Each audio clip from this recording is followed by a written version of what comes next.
Assalamualaikum warahmatullahi wabarakatuh. Selamat siang dan semoga sehat selalu untuk kita semua.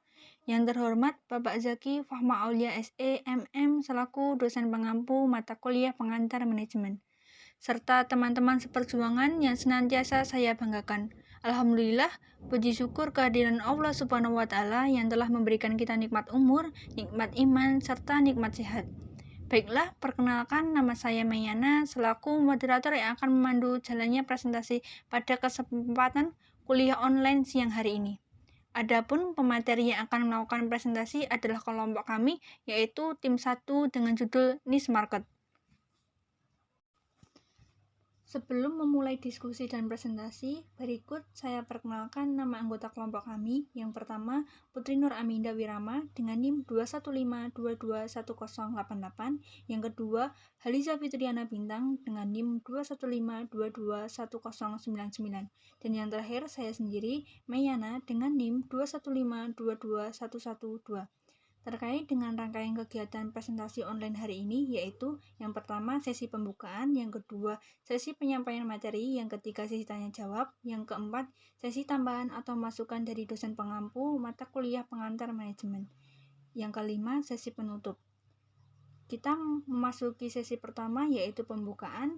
Supaya kegiatan kita hari ini mendapat berkah, mari kita buka kegiatan perkuliahan online hari ini dengan membaca basmalah bersama-sama. Bismillahirrahmanirrahim.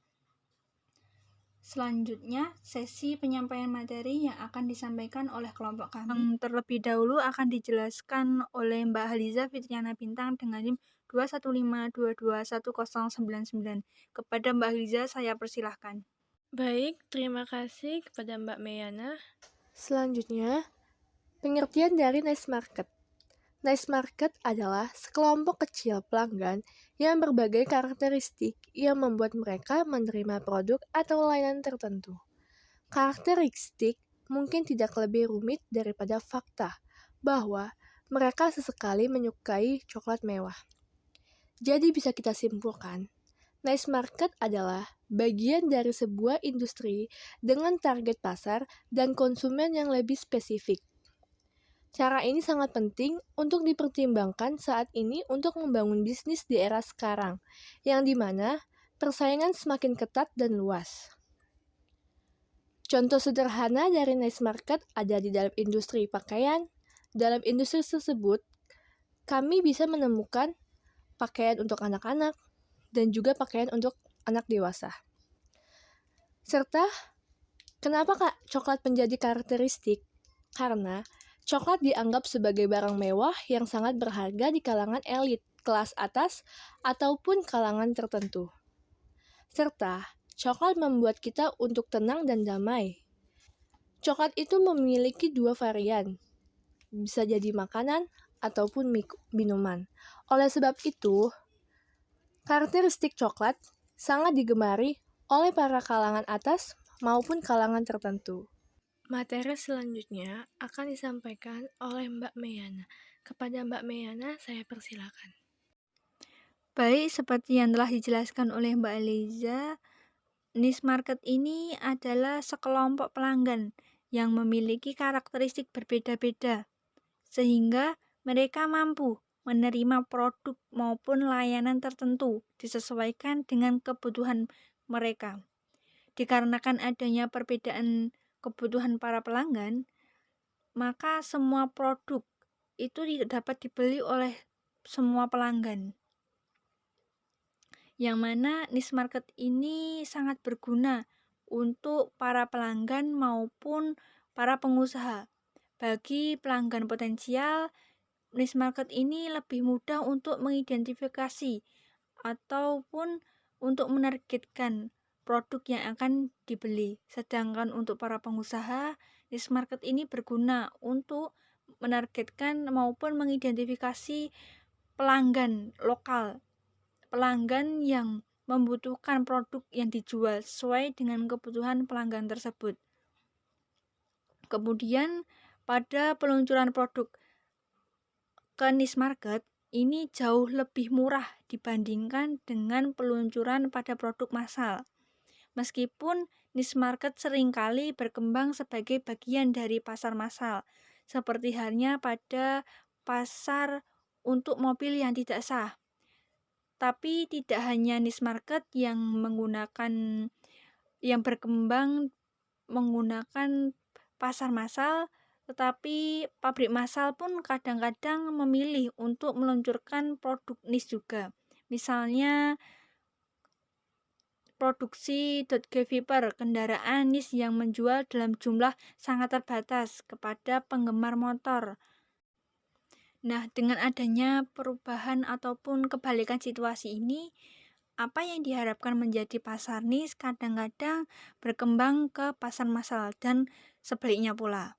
Seperti halnya contoh pada awal tahun 1980-an, Apple memperkenalkan PC-nya, yang mana Apple ini tidak mengharapkan untuk menjadi produk pasar massal, tetapi dari pasar massal ke pemasaran satu persatu, di sana akhirnya muncul beberapa kedudukan yang sesuai, seperti pasar khusus untuk arsitek dan desainer. Dan yang mana ini itu sesuai dengan apa yang dijelaskan di awal, bahwa niche market ini digunakan oleh para pembeli untuk menentukan target produk apa yang akan dibeli oleh pelanggan sesuai dengan kebutuhan pelanggan tersebut. Dan di sini muncullah beberapa kedudukan yang sesuai. Seperti contohnya tadi, pasar yang dikhususkan untuk arsitek, desainer, dan lain-lain. Nah, untuk materi selanjutnya akan dijelaskan kembali oleh Mbak Haliza. Kepada Mbak Haliza saya persilahkan.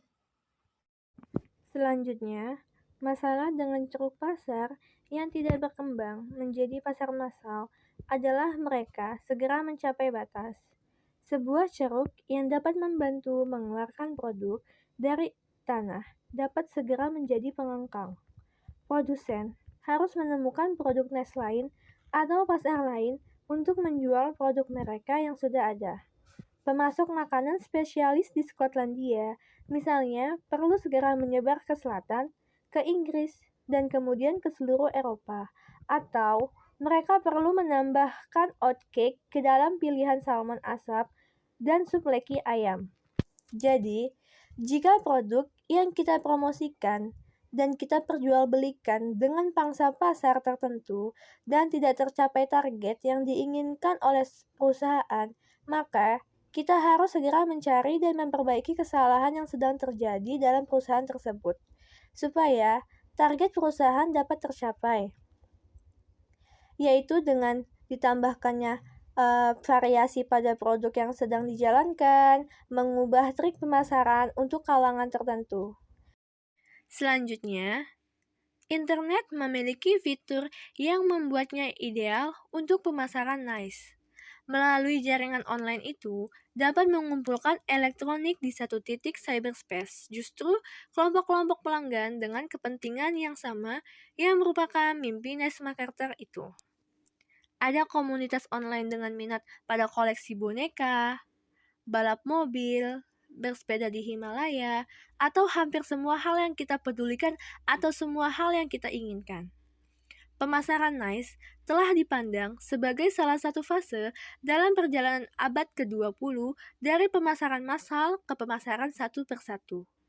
Jadi, pada abad ke-20, semua industri memerlukan internet untuk mempromosikan dan memperjualbelikan berbagai produk, seperti boneka, mobil, sepeda, atau semua hal yang kita inginkan atau semua hal yang kita butuhkan. Dengan adanya internet, sangat membantu konsumen untuk mencari berbagai produk yang dibutuhkan oleh konsumen tanpa memerlukan waktu yang lama. Jika promosi dari niche market berhasil dengan baik, maka akan diperolehnya dengan banyaknya pelanggan serta keuntungan yang tinggi. Dengan begitu, kita bisa melihat kisaran harga kualitas pada produksi yang sesuai dengan demografi target konsumen. Materi selanjutnya akan disampaikan oleh Mbak Meyana. Kepada Mbak Meyana, saya persilahkan. Baik, terima kasih kepada Mbak Aliza. Di sini saya akan menjelaskan tentang perjalanan pemasaran massal ke pemasaran satu persatu. Seperti yang telah dijelaskan oleh Mbak Haliza bahwa pemasaran ini telah dipandang sebagai salah satu fase dalam perjalanan abad ke-20 dari pemasaran massal ke pemasaran satu persatu.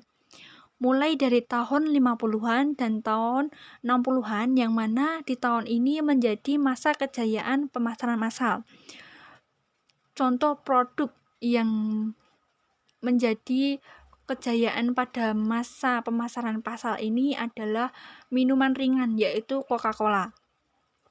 Kemudian pada tahun 70-an menjadi dekade segmentasi dan perluasan lini.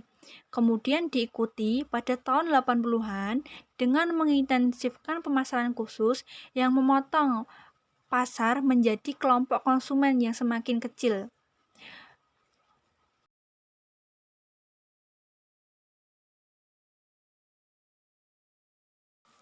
Kemudian pada pertengahan tahun 80-an, dari pemasaran massal ke pemasaran tersegmentasi ke ceruk pemasaran ke dunia masa depan pemasaran satu ke satu transformasi akan selesai pada akhir tahun 80-an. Dapat disimpulkan bahwa mulai dari tahun 50 sampai 60-an itu pada masa kejayaan pemasaran massal. Kemudian pada tahun 70-an telah tersegmentasi dari perluasan lini, kemudian diikuti tahun 80-an yang mana pemasaran massal telah terpecah menjadi yang lebih kecil. Kemudian pada tahun pertengahan 80-an pemasaran massal telah tertransformasi ke penjelasan tentang perjalanan pemasaran massal ke pemasaran satu persatu ini tadi digambarkan oleh Stan Rapp dan Tom Collins. Kemudian dua dekade tersebut yang telah menggambarkan perjalanan pemasaran massal ke pemasaran satu persatu berjanji untuk mewujudkan pemasaran barang dan jasa satu ke satu disesuaikan untuk satu individu daripada kelas individu, yang mana sebagai langkah pemasaran niche, tetapi ini hanyalah masih janji.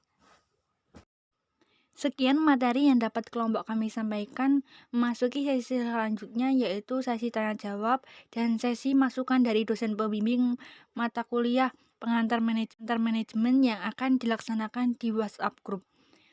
Memasuki sesi terakhir yaitu sesi penutup.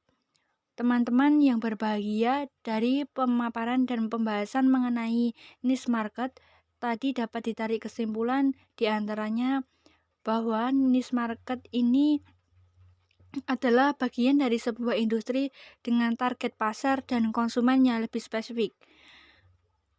Cara ini penting untuk dipertimbangkan agar ingin membangun bisnis di era sekarang di mana persaingan semakin ketat dan luas. Contoh sederhana dari niche market ini diantaranya dalam industri pakaian. Dalam industri tersebut, kamu maupun kita semua menentukan pakaian untuk anak-anak dan juga pakaian untuk anak dewasa. Dari sini sudah jelas bahwa ada yang menargetkan pakaian untuk anak-anak dan untuk orang dewasa. Kedua pasar tersebut memiliki spesifikasi yang berbeda, mulai dari harga, gender, usia, dan lain-lain. Kepada yang terhormat Bapak Zaki Fahma Aulia SE MM selaku dosen pengampu mata kuliah pengantar manajemen dan teman-teman yang berbahagia, demikian presentasi yang dapat kelompok kami sampaikan. Apabila ada kekurangan dalam penjelasan maupun kekurangan materi dan kesalahan dalam berucap, mohon dimaafkan yang sebesar-besarnya. Sekian, wassalamualaikum warahmatullahi wabarakatuh.